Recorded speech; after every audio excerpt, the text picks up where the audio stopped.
Hey ladies, it's Katie. I'm back with another video. Today I'm going to show you a technique on how to shape some flowers using my Heartfelt Creations Tattered Blossoms die set, and I'm also going to show you the tools that I use to do it. And as always, I got my tools and my paper from Flossy Scrapper. So I'm going to go ahead and get my tools out here. They're stylus from McGill and the molding pad for the flower petals themselves. I've already die cut my flowers, and I actually used what I had left over from my Graphic 45 by the Sea pack. So let me go ahead and get everything ready here, and I'm going to start getting everything in order here, and I'm going to show you how you mold your flowers into that gorgeous shape that you see above. So I've decided to go ahead and when my flower's done, I want the gingham side up. So I've learned with this technique that if you take your petals and you lay them face down, then when you get everything ready, they will be right side up. Oops, let's see, got to get that one down and the next one. So this is probably more of my type A personality coming out here, but I have to get everything kind of in order, and I usually go from the biggest flower to the smallest. Don't ask me why, it's just how I do it. No right or wrong. So I'm going to go ahead and get started on using the bigger point of the stylus. I usually don't use the small end, just the big end. So all right, so I'm going to start on the outside edge of the petal, and what I do is I'm going to take the ball of the stylus and I'm going to press in and make small little circles all the way to where that petal meets the center of the flower. And I'm going to speed it up here just so that I'm not boring you, but what you're going to see is you will see these petals curl towards the center of your flower, and they do kind of go everywhere, but that's okay. And you're going to do this for each petal all the way into the center. And then once you're done, you're going to set it aside and you're going to move on to the next flower. So here we go.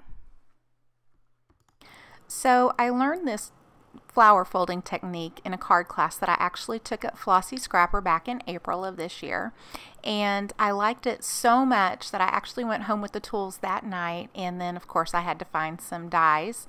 So when I went back on my next trip through, I found this Tattered Blossom die set and snatched it up and brought it home, and I've made a couple of flowers since then. I've got some examples in the top of the screen for you to see. They're the completed version, and these are so simple that even my 10-year-old son likes to do these.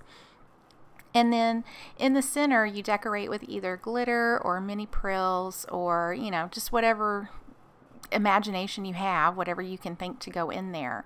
But give me just a second. We're going to finish folding these guys up and getting them molded, and then I'm going to turn them over and show you how to crease the center so that you can get everything put together. So here we go with that. So they're all folded up now, and you're going to see me taking them and pulling the petals apart and putting them with the side that I want to show up. Then I'm going to again take the big end of my stylus, and I'm going to press and rotate in little circles the stylus in the center of the flower, and you get this cone shape to the back of your flower petal. So you do this with each individual petal, obviously, so that you can stack them together when you're ready to assemble everything in the graduated sizes. The nice thing about this, you can make any size flower you want. If you just wanted 1 or 2 petals, you could do that. So there's, you know, the sky's the limit. I would be interested to see what you guys come up with. So as I get done here, what I'm going to do once I start gluing everything together, I'm going to take this big, the biggest petal, and I'm going to go ahead and put the cone shape down towards my mat so that the right side that's going to show is up. And I'm going to take some of my quick dry Scotch glue, and I'm going to offset each flower petal and then kind of pinch it together in the center.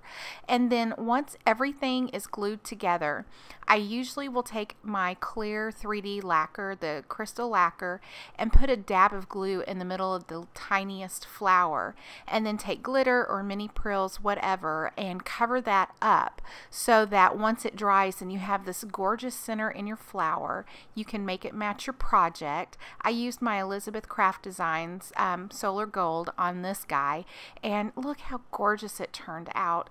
Guys, thanks for watching my video again, and I appreciate it. And of course, this goes without saying, you can always get all of your supplies where I get mine, at flossyscrapper.com. Have a great day. Thanks for watching.